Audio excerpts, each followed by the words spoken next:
Wow. Kita boleh bahagia ada di sini, amin. Berapa di atas saudara bahagia di tempat ini, haleluya. Ya, karena saudara sudah memilih yang terbaik. Ya, tentunya untuk hari ini yang terbaik. Kenapa saudara? Ini kemarin hari libur panjang, Jumat, Sabtu libur, Jumat mau pergi ke luar kota. Saudara putuskan, saya tidak akan pergi ke luar kota, saya mau ibadah di Gereja Arkadia. Saya mau menyembah Tuhan. Kok nggak keras, amin.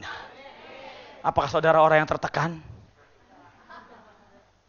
Saya tetap ada di sini, mau nggak pergi kemana-mana. Teman saya ngundang saya, mau jalan-jalan, saya nggak ikut karena saya pengen ibadah di Arkadia.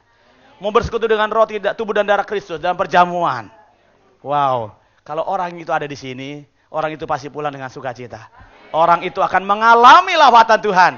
Sebab Tuhan berjalan dalam iman gereja itu. Makanya dalam setiap perkara Tuhan berdoa atau menyatakan mujizat, beberapa kali Tuhan berkata, jadilah seperti imanmu. Tuhan lihat iman saudara yang besar, Tuhan gak akan tahan lama-lama menahan berkatnya. Tuhan lihat iman saudara yang besar, yang sakit gak lama akan Tuhan sembuhkan. Saudara mungkin gak bingung caranya gimana, itu urusan Tuhan. Bagian kita memuji menyembah Dia. Amin. Nah di awal ini saya ingin sampaikan khotbah visi bulan November, itu tentang nyanyian baru. Bersama saya katakan nyanyian baru. Yang keras, nyanyian baru.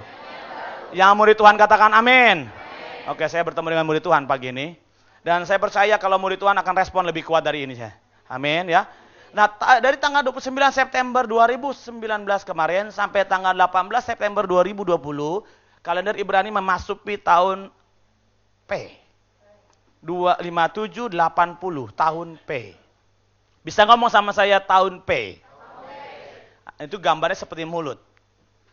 10 tahun yang lalu beruntut dari saat tahun 5770 sampai 5779 bicara tahun Ayin. Nah, tahun ini bicara tahun P, tahun mulut. Apa itu P? Nah, tahun P ini bicara tentang mulut atau kata-kata atau hasil dari mulut kan kata-kata. Orang punya mulut untuk apa? Bicara. Berarti dalam tahun ini saudara difokuskan untuk memperhatikan bagaimana saudara berkata-kata. Saya berkata-kata, kita berkata-kata. Kasih tahu kiri kanan, hal berkata-kata. Hal berkata-kata. Hati-hati, tadi makan jengkol, hal berkata-kata. Jengkol bau, aduh, haleluya. Kemarin makan pete, jangan lupa. Kenapa makannya baunya bagi-bagi, makannya nggak diajak? Parah itu. Jadi di tahun P ini saudara memperhatikan bagaimana mulut kita itu diperhatikan, bagaimana perkataan kita itu diperhatikan. Kenapa?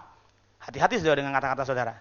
Karena dunia kita, katakan dunia kita, diciptakan oleh Allah dalam perkataan. Dalam Kejadian pasal 1 Tuhan berkata, berfirmanlah Tuhan. Artinya Allah sedang berkata-kata. Jadilah terang, terang jadi. Jadilah gelap, gelap jadi. Jadi langit, jadi langit. Jadi cakrawala, jadi. Jadi hewan, jadi. Semua dijadikan dengan kata.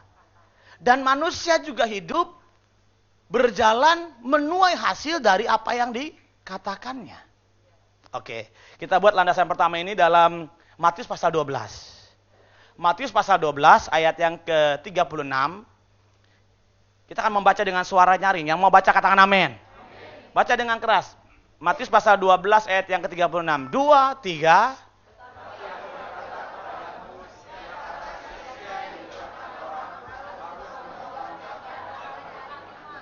Katanya apa? Harta yang sia-sia akan harus dipertanggungjawabkan pada zaman penghakiman nanti. Kalau begitu saya akan ajak saudara untuk memperbaiki. Katakan memperbaiki.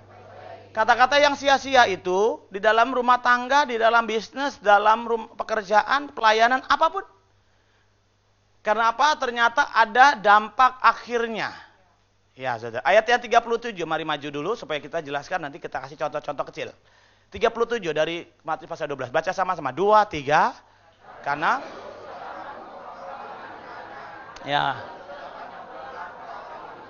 ya dari perkataan mulut yang sama, kata-katanya beda, yang satu dibenarkan, yang satu bisa dihukum. Nah, saudara di mana? Nah, perhatiin. Ayat 36 dan 37 satu rangkaian. Ada kata-kata yang sia-sia yang seringkali kita lontarkan di tengah-tengah rumah tangga. Ini contoh-contoh kecil aja saudara ya. Tapi mungkin ke depan saudara punya contoh yang lebih banyak lagi. Artinya gini, kata-kata yang sebenarnya nggak penting saudara ngomong. Saya ngomong nggak penting, nggak guna. Akhirnya saudara dipakai setan. Misalnya contoh, istrinya lagi berdandan. Suaminya bilang, deh dandan lama bener, menor bener. Lalu istrinya dengan entengnya bilang, biarin biar ada cowok lain, biar lirik gue. Itu kan enteng, bercanda mungkin. Bercanda kali. Tetapi setan dengar. Setan dengar. Dia lagi cari cowok untuk Akhirnya setan tunggu. Kapan dia ya? Kapan gua kasih cowok ganteng biar kelepek-kelepek lo. Adalah, yuk. Bapak dengar makanya. Ibu-ibu dengar. Jangan ngomong sembarangan, laki bini sembarangan ngomong. Olahraga melulu, biar maco ya. Iya, biar banyak cewek yang naksir katanya. Ya, udah ini istrinya. Ngomong sembarangan.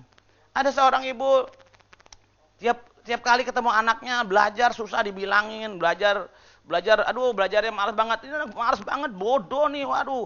Anak nih nggak bisa diajarin sekolahnya, waduh bener saudara terjadi. Saudara. Anak itu lapor gembalanya, gembala bilang sama saya, anaknya nggak naik kelas. Bodoh. Nangis sama pendeta, aduh Pak Pendeta, anak saya naik kelas. Bodoh dia. Harusnya bersyukur. Karena doanya terjawab. Loh ya kan dia kan ngomong, anak bodoh. Jadi bodoh beneran nggak naik kelas itu kan keberhasilan dalam doa. Dia berhasil dalam doa, anaknya jadi bodoh. Saya katakan bahwa ini nggak sengaja. Bisa jadi bagian kehidupan kita. Yang dagang, datang orang pakai baju agak rapi, mungkin anggota Pemda mungkin datang. Bagaimana Om dagangannya? Sepi. Padahal baru ada yang belanja tuh. 2-3 orang belanja. Bilang apa? Sepi. Kayaknya sederhana supaya nggak diganggu dia. Mungkin berpikir begitu. Tapi tahukah saudara, setan sedang tunggu kalimat negatif yang keluar dari mulut kita yang sia-sia, yang kita anggap bercanda. Iya kan ya? Kadang-kadang kita bercanda sama teman pelayanan nih kemarin nih. Teman pelayanan. Bercanda. Kita pikir, ya bercanda lah Pak. Ngomong nggak maksud. Teman kita juga nggak marah. Nggak ada marah, orang dia tahu kita bercanda kok. Tapi dengar loh ya. Setan dengar. Apa saudara? Setan dengar. Bahasa-bahasa yang kadang nggak penting untuk kita ngomong, jangan diomong. Karena setan dengar. Jadi mulai hari ini jaga mulut. Jaga mulut. Jaga mulut hari ini ya, hati belakangan ya. Mulutku penuh dengan pujian kepadamu. Katakan sama-sama. Sepanjang hari ku beri penghormatan kepadamu. Pegang mulutnya, katakan mulutku penuh dengan pujian kepadamu ya Yesus Tuhan. Sepanjang hari ku beri penghormatan kepadamu. Saudara, kita pertama mempersembahkan mulut kita untuk memuliakan Tuhan. Bisa memuliakan Tuhan, katakan amin. Tetapi yang kedua, mulut kita ini dipakai untuk untuk menaruhkan nilai-nilai kepada teman kita. Kalau kita ngomong sama sebelahnya, kamu ganteng hari ini, kamu cantik hari ini. Daripada saudara ngomong, jelek bener lu hari ini. Ayo coba ngomong jelek lu hari ini, coba ngomong sebelahnya. Pasti sebelahnya langsung merengut. Soalnya dia udah berdandan dari pagi sampai siang begini, baru datang ke gereja gara-gara pengen dilihat itu cantik atau ganteng. Jadi kalau sekarang saudara ngeliat sebelah saudara, yang perempuan bilang cantik, yang laki-laki bilang ganteng. Kasih tahu, kamu ganteng hari ini. Yang perempuan katakan, kamu cantik hari ini. Lihat hidungnya, lihat hidungnya. Kembang kempis. Kenapa? Ada hati yang berbunga. Dari mulut yang sama, kalau katanya beda, hasilnya apa? Beda. Coba ngomong jelek lu. Tadinya udah begini jadi begitu. Merengut. Itu yang pertama ya. Yang kedua saudara, ayo kita lanjut lagi. Tahun P. Tahun P, bilang tahun P. Bicara tentang nyanyian baru, katakan nyanyian baru. Mazmur 40 ayat yang keempat. Mazmur 40 ayat yang keempat, sayang. Halo. Tuhan memberikan nyanyian baru dalam mulutku untuk memuji-muji Allah kita. Banyak orang ya melihatnya dan menjadi takut. Lalu, saudara mau tepuk tangan? Tepuk tangan sama-sama. Sama-sama yuk sekali lagi. Tuhan memberikan. Tuhan memberikan nyanyian baru dalam mulutku untuk memuji-muji Allah kita.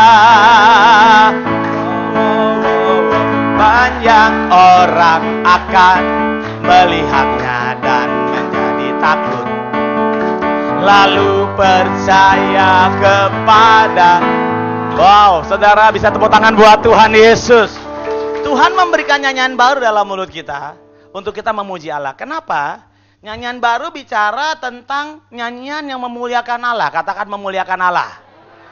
Oke, itu yang pertama. Kita menyanyi itu memuliakan Allah. Saudara di sini memuliakan.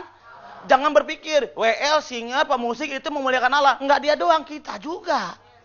Jadi kalau kita di belakang nggak nyanyi, ini nggak nyindir nih, tapi nyinggung nih. Jangan-jangan gara-gara saudara atau gara-gara saya yang nggak menyanyi itu, Tuhan tadinya ceria gara-gara kita menyanyi, jadi enggak gara-gara seorang itu. Berarti di dalam ini saya mau jelaskan, kita punya andil. Ngerti nggak andil? Kita punya saham. Tuh, jadi gitu dah tuh. Kita punya apa? Bukan, maksudnya saham, andil, apa bahasa Indonesia yang enak? Kontribusi, udah berat tuh bu. Kontribusi itu makanan apa tuh? Berat tuh. Ada, ya benar kontribusi. Kontribusi, andil, saham.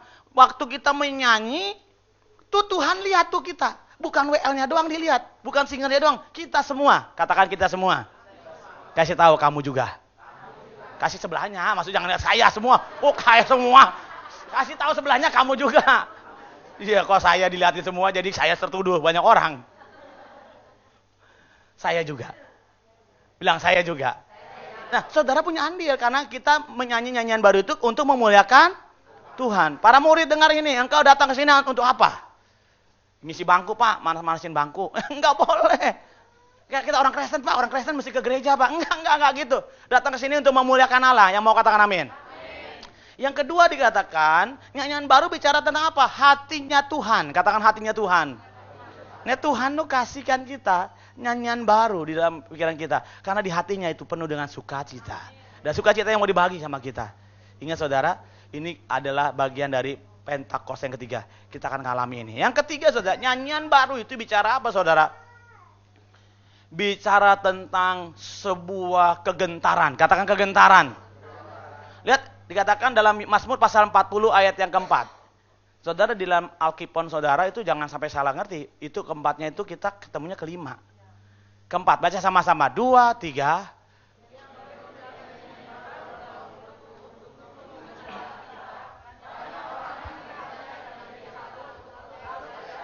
Katakan amin. Banyak orang kan melihatnya. Melihat siapa? Melihat kita yang menyanyi. Menyanyi, memuji, menyembah Tuhan dan menjadi gentar. Kata takut di sana bukan takut serem kayak ada setan gitu. Tapi gentar akan suaranya. Nyanyi. Haleluya. Haleluya. Haleluya. Lanjutin. Nah itu bahasa Inggris saudara ya. Bahasa Indonesianya gimana Pak Obed?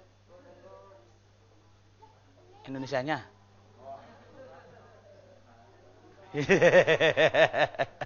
Ini kalau bahasa Inggris kadang-kadang saya suka ketelimbang.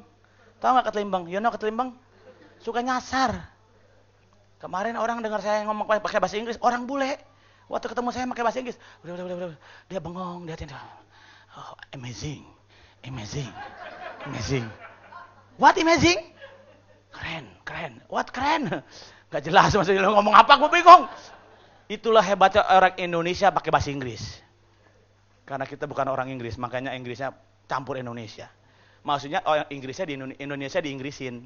Akhirnya dia bingung, dia mau rangkai lagi, pusing. Nah, memuliakan Allah membuat orang gentar. Kenapa gentar? Karena mendengar hadirat Tuhan itu dinyatakan di sana. Bisa menyanyi gitu saudara? Amin. Menyanyi saudara, lagu pujian. El Shaddai, El Shaddai, Allah Maha Kuasa. Dia besar, El Shaddai mulia. El Shaddai, Allah Maha Kuasa. Berkatnya melimpah. El Shaddai. Saudara, waktu dengar puji-pujian, saudara dengar ini ada kegentaran di hati orang-orang yang mendengarnya. Dan dampak yang keempat, nyanyian baru itu membuat banyak orang datang kepada Yesus. Bisa amin? Satu kali saya melayani di satu gereja, pelayanan penggembalaan di satu tempat di daerah pinggiran Tangerang. Kalau ke situ naik perahu, naik getek, getek. Ditarik pakai itu tuh. Pakai seling. Ke situ naik perahu. Saya memulai. Di sebelah itu saya pinjam tempat, ya kita bayar sedikit biaya untuk kontribusi listrik segala macam. Sini ibadah kita baru mulai dengan 5-6 orang, 10 orang. Sebelah sini tempat berjudi 24 jam. Wih, bukan Alfamart dong 24 jam, judi 24 jam. 24 jam. Kita menyanyi hari Minggu pagi itu, satu orang sedang duduk angkat kaki sebelah, nungguin kaki katanya. Meja kalau kurang kakinya satu nggak bagus, kudu 4 kakinya. Jadi dia kurang kaki, dia lagi nungguin temennya sambil duduk dengerin. Tiba-tiba kita memuji Tuhan. Lagu itu haleluya. Haleluya, haleluya. Ini lagu apa? Dia dengerin, lama-lama dia nikmatin. Lama-lama hatinya kayaknya rindu banget. Lewat pujian orang bisa datang. Amin. Tetapi ternyata lebih dahsyat lagi nanti saudara akan menemukan.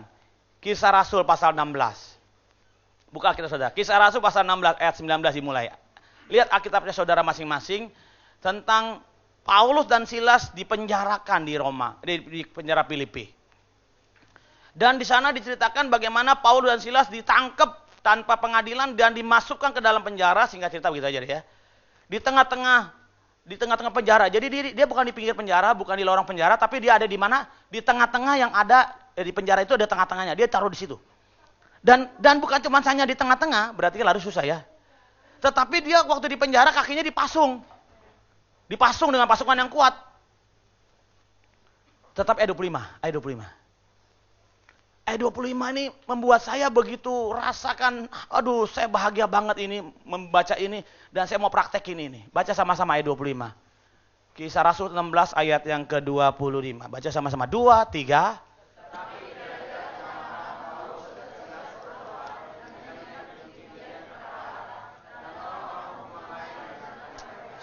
Sampai saya katakan amin. Dan kira-kira tengah malam, Paulus dan Silas berdoa tengah malam dan menyanyikan nyanyian pujian. Dan orang-orang tahanan lain mendengarnya. Wow, saudara, fokus itu masihkah ada pada kita?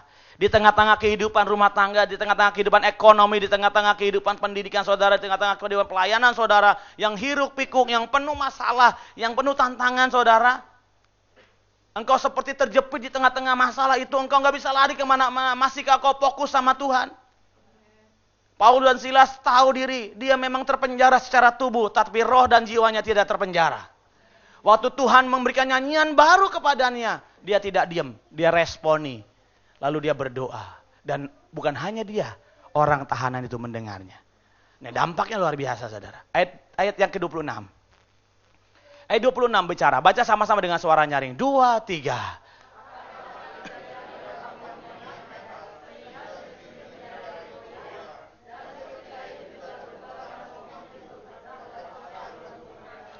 Oh, katakan haleluya. Ketika mereka menyanyi nyanyian pujian itu, tiba-tiba sendi penjara itu goyah saudara.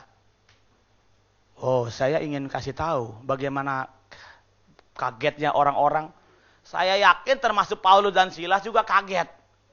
Dia nggak nyangka dia nyanyi bisa goyang terus di penjara. Kalau secara logika tidak mungkin karena nyanyian Paulus dan Silas bisa penjara goyang, pintu terbuka, belenggu terlepas. Nggak bisa. Nggak bisa. Itu bukan dari jerami. Tinggal terlepas. Enggak, itu di besi-besi. Nggak mungkin. Tetapi bagi Tuhan itu nggak ada yang mustahil. Waktu Tuhan melihat apa, saudara? Bukan nyanyiannya Paulus dan Silas, tapi ketaatan mereka, saudara. Ketaatan mereka meresponis panggilan Tuhan untuk menyanyi. Nyanyian itu dampak aja, saudara. Saudara hari ini menyanyi? Dari hati saudara? Kalau dari hati Tuhan tahu hati saudara. Nyanyian cuma dampak aja. Nyanyi yuk. Tuhan memberikan nyanyian baru dalam mulutku untuk memuji-muji Allah kita. Wow, wow, wow. Banyak orang akan melihatnya dan menjadi takut. Lalu tahu saudara dampaknya? Tuhan sayang saudara yang menyanyi dengan sungguh-sungguh. Yesus cinta saya. Kasih tahu. Yesus cinta semuanya. Firman-Nya lagi. Kasih tahu, Yesus cinta saya. Kasih tahu kiri kanan. Yesus cinta kamu. Yesus cinta semuanya. Firman-Nya sekali katakan Firman-Nya digenapi. Tepuk tangan buat Tuhan Yesus. Ini harus dan pasti terjadi. Kalau saudara menyanyi nyanyian pujian yang datang dari hati saudara, datang dari kegerakan Roh Kudus dalam hidup saudara, saudara akan mengalami cintanya Tuhan. Wow, lagu ini sangat-sangat mewakili ayat yang kita baca barusan. Banyak orang datang kan menjadi takut dan percaya kepada Tuhan. Haleluya. Nah, berapa banyak orang ini ingin menginjil jadi berkat. Amanat agung Tuhan Yesus kan apa dikatakan? Pergilah, jadikanlah sebuah bangsa murid. Kata Tuhan begini, nggak usah repot-repot. Kamu hidup dalam pola kerajaan Allah yang tak tergoncangkan itu, kamu kan diberkati. Dikatakan dalam Kisah Rasul pasal kedua, kalau nggak salah 47. Dan sambil memuji Allah, mereka disukai semua orang. Dan apa? Tiap-tiap hari jumlah mereka ditambahkan dengan orang yang apa? Diselamatkan. Jadi saudara, ini saya tambahkan buat saudara bahwa kalau saudara punya gaya hidup doa, pujian, penyembahan, orang tuh lihat resep lihat saudara. Resep bahasa apa tuh? Seneng lihat saudara, bahasa Sunda itu resep. You know, resep. Nah itu sudah. Seneng lihat saudara, orangnya tuh ceria, nggak ada ngeluh-ngeluhnya. Pokoknya, itu Chihuahua tuh gitu tuh. Senyum aja. Pokoknya tanggal muda, tanggal tua, tanggal akhir bulan, pokoknya tetap tersenyum ya, Ci. Semangat tuh. Pokoknya senyum. Lah kita kalau nggak senyum ngapain? Emang datang duit? Kalau kita cembut dulu. Tuhan tega, kasihan ya, lemparin duit. Ya nggak gitu. Kita cembetut malah lihat orang tadinya pengen menolong kita atau pengen memberikan misalnya kalau kita kerjaan atau apa. Jadi takut, nih orang kayaknya kepahitan banget kayaknya, bukan tekuk aja. Tapi kalau kita tersenyum, orang tuh akan lihat, wah aku senang. Jangankan ngomong, ngelihatnya aja aku udah demen. Bisa ngerti katakan amin? Jadi ini hari, mari berubah. Apa yang di hati saudara terpancar dari mulut kita. Bisa bilang amin. Nah, bagian yang ketiga, mari kita mau berdoa. Katakan berdoa. Tahun P ini bicara tentang berdoa. Berdoa supaya pesan Pentakosta ketiga itu terjadi sampai ke ujung bumi. Katakan amin. Matius pasal 24 ayat 14.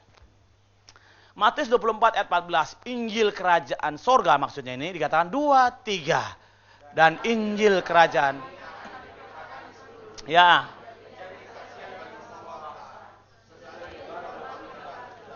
Ya, katakan amin.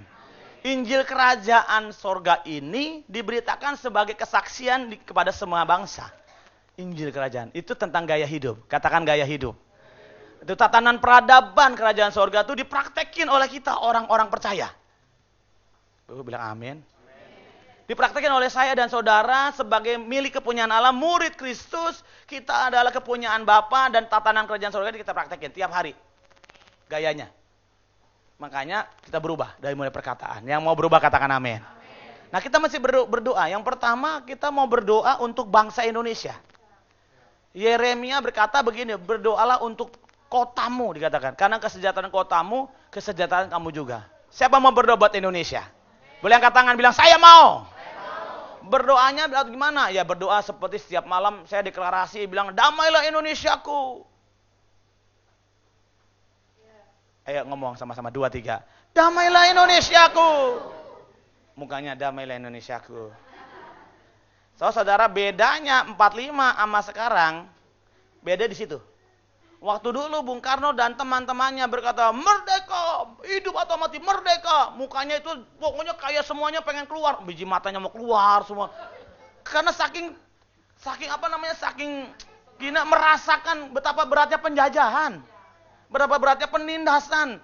Saya pengen merdeka, makanya merdeka. Saudara bilang Indonesia damai, karena kita sedang ada dalam damai. Belum resesi kan?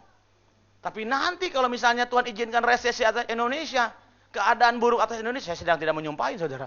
Karena ini janji Tuhan dalam Yoel pasal 2. Selain mujizat, tanda, sign and wonder, tetapi juga ada goncangan. Ada juga goncangan. Kurang semua, baru 20%. Goncangan. Kenapa masih diaminin? Nggak diaminin juga tetap datang. Sekarang perang dagang antara China dan Amerika siap menggerus banyak negara. Disruption yang sedang terjadi 4.0 saudara yang digulin seluruh dunia, kalau enggak nilai kamu terlalu mahal. Dampaknya harga saudara jadi mahal kalau saudara enggak masuk bisnis perusahaan di pabrik Indonesia, tidak masuk dalam industri 4.0, itu jadi mahal ongkosnya. Harganya enggak bersaing. Tapi begitu pakai program 4.0, pengangguran langsung banyak. Pilih mana? Pilih barang enggak laku, atau pilih pengangguran, nggak ada. Buat pengusaha mah pokoknya yang penting barang laku. Pengangguran urusan negara. Kepada diem. Ini pas seminar bisnis internasional apa? Tapi memang begitu saudara. Ini dua kutub yang nggak bisa dijadiin satu saudara. Begitu 4.0 digerakin saudara, secara full Indonesia nih, di luar negeri udah 5.0. 5.0 saudara tahu nggak? Saudara naik mobil Grab, nggak ada supirnya. Mau kemana? Mau ke Tang City. Bang, ke Tang City. Bang, mana bang ya? Nggak ada abangnya, nggak ada. Pokoknya saudara tinggal duduk, tahu-tahu ngeng mobil saudara. Dia ngomong, sudah sampai. Yang tua-tua pernah dengar filmnya Night Rider, Night Rider? Mobil yang bisa ngomong. Dulu saya pikir bego, bikin TV film kayak begini, mobil bisa ngomong. Sekarang saudara, mobil bisa ngomong. Hello, buka pintu. Yes, buka pintu. Loh, bisa buka pintu? Yang ngeri apa? Hello, jalan. Kalau jalan bilang haleluya. Kalau berhenti bilang, ya Tuhan. Haleluya, jalan. Begitu, Pak, gawat nabrak, ya Tuhan. Ini ngeri, hati-hati saudara, nanti bisa terjadi. Voice-nya bisa diatur sesuai dengan kemauan saudara. Ini 5.0, nanti bisa begitu saudara. Saudara tinggal ngomong, bilang begini, go, jalan, bilang, pakai ganti orang Kristen, haleluya, haleluya, langsung jalan, lebih kencang lagi, quickly, kencang, wes, pakai bahasa Inggris nih ya. Begitu mau berhenti, bilang, ya Tuhan, begitu, berhenti, wah, haleluya, nabrak lagi, waduh, hati-hati saudara ya, ini kejadian bahaya saudara, hati-hati saudara, saudara kejebak dengan kalimat saudara sendiri. Begitu haleluya kan jalan kenceng tuh. Nah Chihuahua sering bawa mobil nih. Begitu ngerem kita tinggal ngomong dong Ci. Ya Tuhan. Set. Oh selamat kita. Haleluya. Jalan lagi nabrak. Aduh. Hati-hati itu. Terjadi itu. Waduh. Hati-hati. Aduh. Kok jadi ke situ ya. Jadi oke balik lagi. Mana tadi? Oke. Doa ya. Jadi doa ya. Enggak lupa saya ada catatannya. Berdoa buat Indonesia. Katakan Indonesiaku damai. Damailah Indonesiaku. 2, 3. Damai. Pakai tangan. Damailah Indonesiaku. 2, 3. Nah kalau saudara berkata damailah Indonesiaku, di dalamnya tuh saudara akan memerangi namanya terorisme.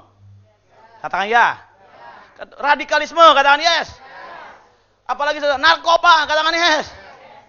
Apalagi saudara, LGBT. Apalagi ajaran sesat. Hypergrace dan sebagainya. Saudara tahu, narkoba ini, aduh benar-benar saudara ngeri. Ngeri saudara. Aduh saya pengen jabarin tapi waktu nggak cukup lah kalau ngomong ini. Makanya kita berdua Indonesia ini, kita ini sedang ada dalam masalah terbesar. Mulut kita, gadget yang saudara punya. Hati-hati, bukan cuma narkoba sekarang, jarimu harimaumu. Hello, jarinya, jempol. Yang jago pakai jempol, yang nggak jago kayak saya pakai telunjuk. Satu. Lama. Makanya saya langsung pesan, telepon aja lah. WA males. Lama. Jarimu harimaumu, hati-hati. Yang kedua saudara, berdoa buat Gereja Betel Indonesia. Katakan Gereja Betel Indonesia. Kita di wadah Gereja Betel Indonesia yang sampai hari ini sepakat tidak menikahkan orang dalam pernikahan sejenis. Laki-laki dengan pria, wanita dengan perempuan, tidak boleh. Makanya dicatatkan dalam tata aturan Gereja Betel Indonesia, Gereja Betel hanya menikahkan pasangan calon suami istri, laki-laki dan perempuan sejak lahir. Jangan saudara tertipu nih. Teman saya cerita, cantik banget Pak, cantik. Begitu ditanya, Sis, mau ke sana. Suaranya beda. Kemana ya? Kaget. Jangan tertipu dengan casing. Makanya Gereja Betel Indonesia menyebutnya bahwa pernikahan yang diterima Gereja Betel Indonesia pernikahan laki-laki dan perempuan sejak lahir, tidak ditransfer di tengah perjalanan. Transgender. Nanti transfer di tengah jalan, gue mau cari cowok, ntar 20 tahun lagi, gue capek jadi cowok, jadi cewek lagi. Ini gak jelas, ini mau jadi apa sebenarnya. Oke, makanya Gereja Betel Indonesia masih tetap komitmen. Kita doakan GBI. Amin. Yang ketiga, berdoa untuk COG, Church of God. Ngomong Church of God. Ini gereja di wadah kita di internasional namanya Church of God. Ada di 108 negara termasuk Indonesia kita ini. Kita ada di wadah ini. Dia sama, tidak mengizinkan ada LGBT. Banyak di Indonesia gereja sudah oke dengan LGBT. Kita tidak. Sepakat dengan saya? Kita perlu mengasihi mereka, tapi kita tidak mengizinkan hal itu terjadi karena menyimpang dari firman Tuhan. Kita mengasihi gay. Kita mengasihi apa itu? Lesbi. Oke, seterusnya. Yang ketiga, yang keberapa tadi? Keempat. Kita harus berdoa untuk apa nih? Penuaian jiwa-jiwa. Oru. Bukan oru, O-R-U. Bacanya O-R-U, Indonesia oru. Oral Robert University, universitas yang kemarin menobatkan Paniko untuk di hallnya tulis sebagai Messenger of the Third Pentecost. Kita berdoa buat ORU. Yang mau katakan amin. Yang keempat, kita berdoa untuk penuaian jiwa besar-besaran. Tepuk tangan yang meriah buat Tuhan Yesus. Kalau saudara dengar itu harus tepuk tangan. Itu sama juga saudara sedang merindukan itu terjadi. Katakan amin. Yang kelima, saudara, ini catat ya. Ntar saya kirim lewat Gembala Kul supaya didoakan. Yang kelima, berdoa buat generasi Yeremia. Begitulah. Nggak seru. Yang benar. Kita berdoa buat generasi Yeremia. Tepuk tangan buat Tuhan Yesus. Lah, iya dong. Jadi memang kita harus didorong untuk doa untuk anak-anak muda. Saudara tahu nggak, anak-anak muda kita sekarang ini ngeri sekali, saudara, ngeri sekali. Coba dah anak-anak saudara yang punya gadget, cek sekarang, pulang nanti dari sini. Nak, gadgetnya sini, handphonenya, kasih mami. Kamu jangan pakai gadget sehari ya. Coba responnya gimana? Ada yang langsung stres. Ada yang mau bunuh diri. Ada yang sakit, bahkan ada yang meninggal sudah. Banyak. Ngeri nggak saudara? Generasi Yeremia perlu didoain. Yang mau katakan amin. Itu generasi Yeremia itu anak-anak kita yang sudah orang tua nih ya.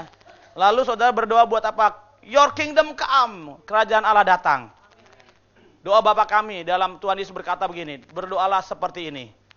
Bapa kami yang di surga. Dikuduskanlah namamu. Datanglah kerajaanmu. Jadilah kehendakmu. Di bumi seperti di surga. Yang mau doa seperti ini katakan amin. Kalau kerajaan Allah datang, ada dua hal yang saudara harus tangkap. Yang pertama, kalau dia datang, dia akan menyembuhkan yang sakit. Dia akan memulihkan yang terluka. Dia akan membangkitkan yang mati. Dia akan mempertobatkan banyak orang. Dan saudara yang datang hari ini, datanglah kerajaan Tuhan. Bilang sama Tuhan, datanglah kerajaanmu di sini, di hatiku. Dan saudara akan mengalami yang sakit hari ini datang, kau pulang dengan kesembuhan. Yang sedang dalam masalah, engkau dipulihkan Tuhan. Engkau datang dengan kehidupan keluargamu berantakan, Tuhan akan perbaiki. Yang mau katakan amin. Yang kedua, kerajaan Allah datang, bicara tentang kedatangan Tuhan yang kedua kali. Tuhan mau ada di sini memuliakan. Kita memuliakan Dia. Haleluya. Kerajaan-Mu datanglah, kehendak-Mu jadilah di bumi seperti di Yesus. Kerajaan-Mu datang. Oh, mari sekarang kita sama-sama mau minta sama Tuhan. Lagi, kerajaan-Mu datanglah, kerajaan-Mu datanglah, kehendak-Mu jadilah. Yang siap mari berdiri sama-sama. Kerajaan